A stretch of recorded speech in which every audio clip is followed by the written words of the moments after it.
Hello everybody, and welcome back to my studio. My name is Michael, also known as Tatechneta, and today I'd like to show you the Sphinx, which is the first of my Max for Life devices that I intend on putting on the internet for free because I just have a very, very big heart. And also, I kind of stole this device. Before you switch off, it's not that bad, but you know, in the center of this Max for Life device, there is a little patcher that a dude called Semterikagen, also known as Dude, once put on the YouTubes as a Max patching tutorial. And I used that and I fiddled around with it and I added some bells and whistles and then made a nice interface and stuff. So big shout out to him. I hope he's totally cool with me putting this on the internet. But it's a great thing because the Sphinx uses an object called, no wait, let me show you. Come on. The Sphinx uses an object called 2d.wavetilde, and it's the most awesome object. I have a picture of it next to my bed at home. And basically what it does is it turns a audio file that you feed into it into a wavetable. And you might ask, what the heck is a wavetable? And that is a quite good question, which I can't really show you very well, but I will still try.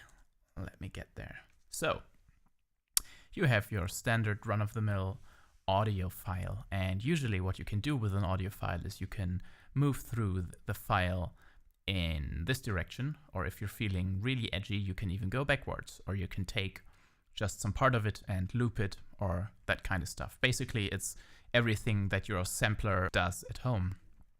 Now, the thing is, you only move like in this one direction. You only have this axis to move on, and if you transform this wave file into a wavetable, what you do basically is you chop it up into different bits that are usually of the same length, and then you take each one of them and put them like this. Well, you don't actually do this, but this is kind of a good way to show it, because now what you get is you still can move through your audio in this direction, and this is going to be your x-axis.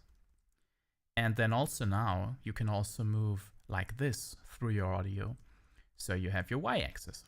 And what this means is going on the x-axis still means you're moving through the chunk and you can hear this part of the wave file played back. Whereas moving on this axis means that you slowly start interpolating between what's going on here right now and what's going on here right now.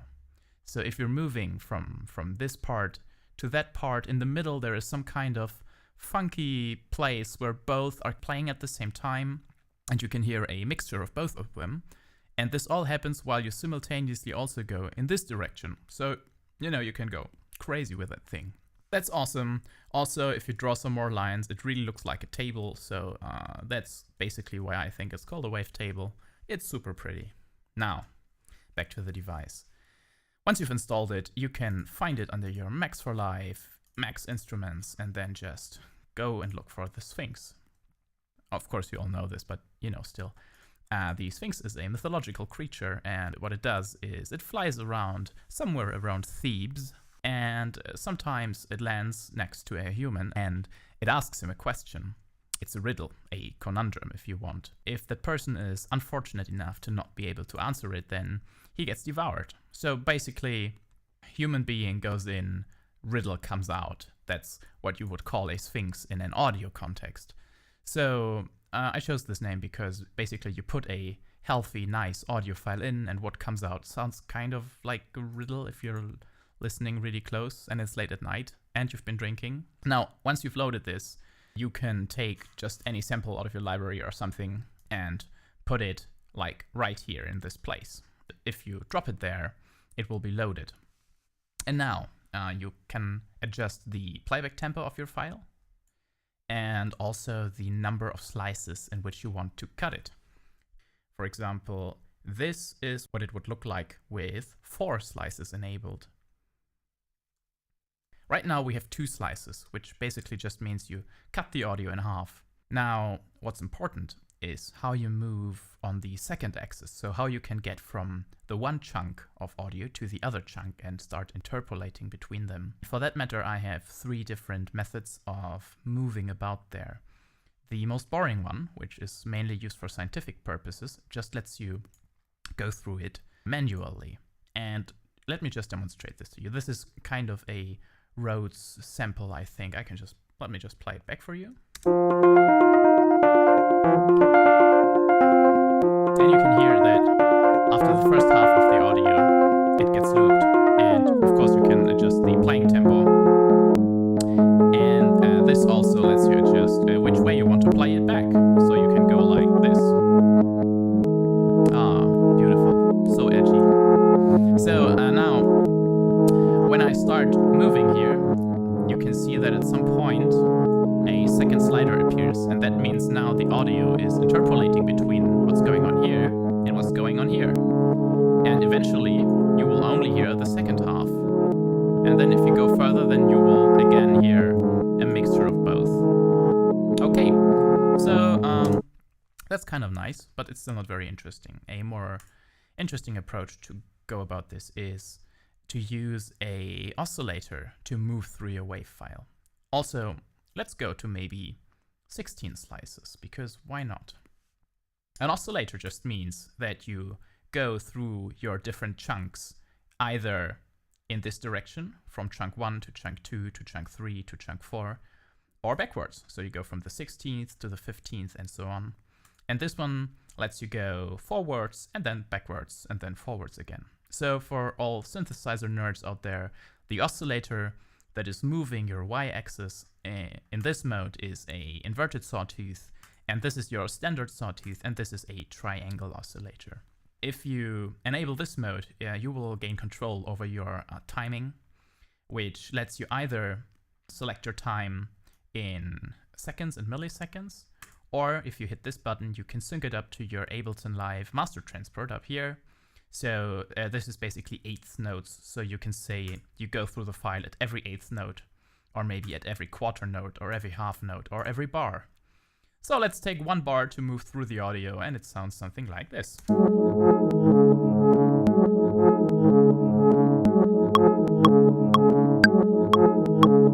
So you can see we make it through the audio in every bar. Quite boring.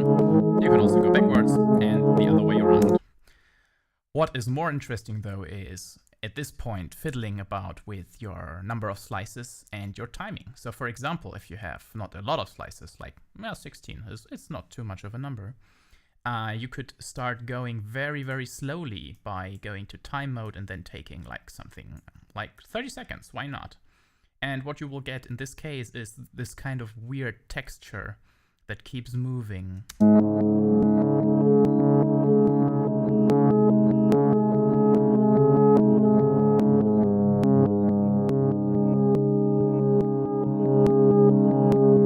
Or you can even take less slices, so you have more of a...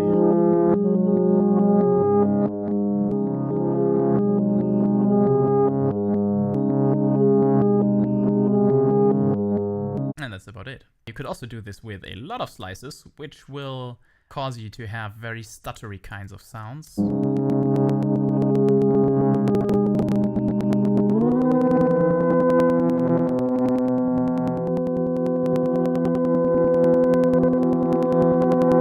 Or you can maybe take a very small time to move through audio slices and stuff will sound really weird.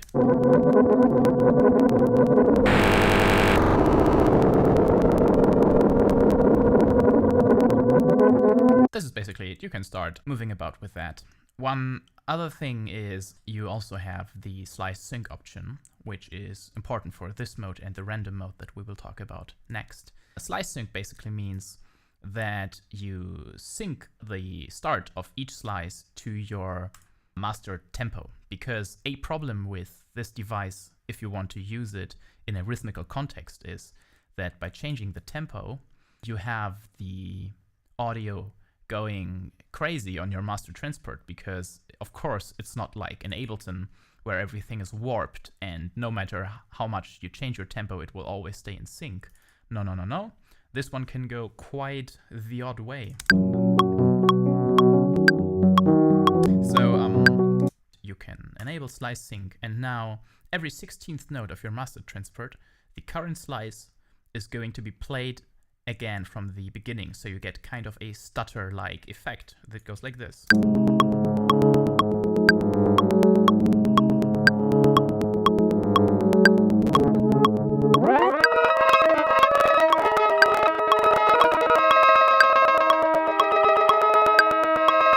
Which can help you just smoothing up your timing a little bit. Now, the most interesting way to move about in your waveform is by moving at random intervals. Now, this enables you to choose some number of random elements.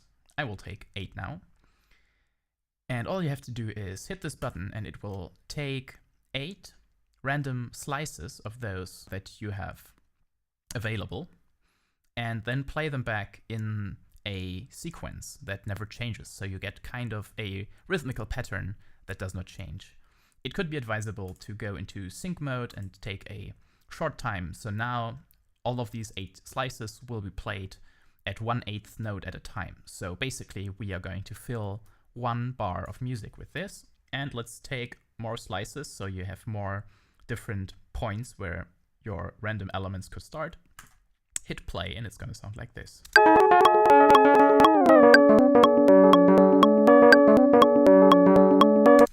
Yes, we're already sounding like a bluegrass orchestra. Now you can just hit this button again and fiddle around with some other stuff, and every time you hit the button you will gain a new set of 8 random pieces.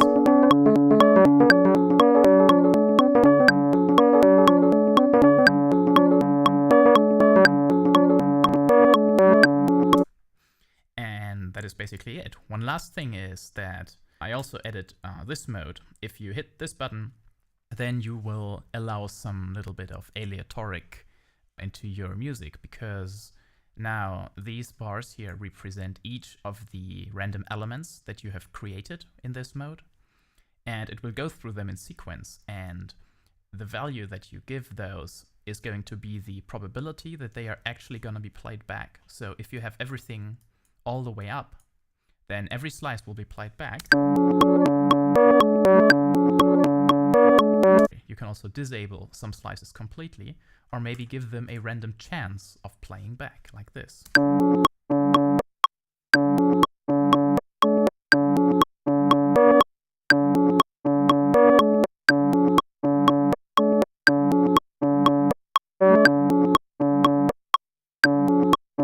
I added this feature because when you create those random elements, your music can become kind of busy because there's always some sound event happening, and so sometimes it can be fun to fiddle about with these and put some randomness into your music. To end this tutorial, I'm just going to show you a little loop I've created using mainly the Sphinx. I used one Ableton analog, which I used to program some kind of bass. Also, there is one random percussion to give you some basic feeling of time. And those 3 clips here are a guitar, a drum clip of some jazz stuff, I think, and I have no idea what this was. And I just put those through the Sphinx and recorded what came out of there. And we have some little loop like this.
Cool. Cool. Cool. Cool. Cool. Cool. Cool. Cool. Cool. Cool.